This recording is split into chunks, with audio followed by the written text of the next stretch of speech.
Hello guys, ituturo ko sa inyo kung paano magligpit ng plastic o plastic bags na hindi nakakalat. Okay, ganito lang. Una guys, ang gagawin natin, i-fold lang natin muna yung plastic natin into 3 times. Okay, pahaba yung pag-fold. Okay, lahatin muna natin bago tayo mag-upisang mag-arrange.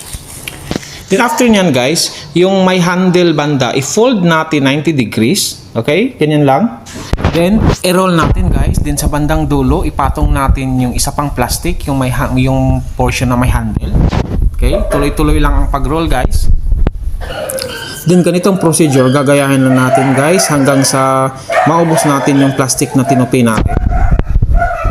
Then kuha tayo ng empty container o garapon, then butasan natin yung takip at ilusot natin yung ulo ng plastic. So yun guys, naitago na natin yung plastic at gusto natin kumuha, humugot lang tayo ng isa, parang tissue lang, okay?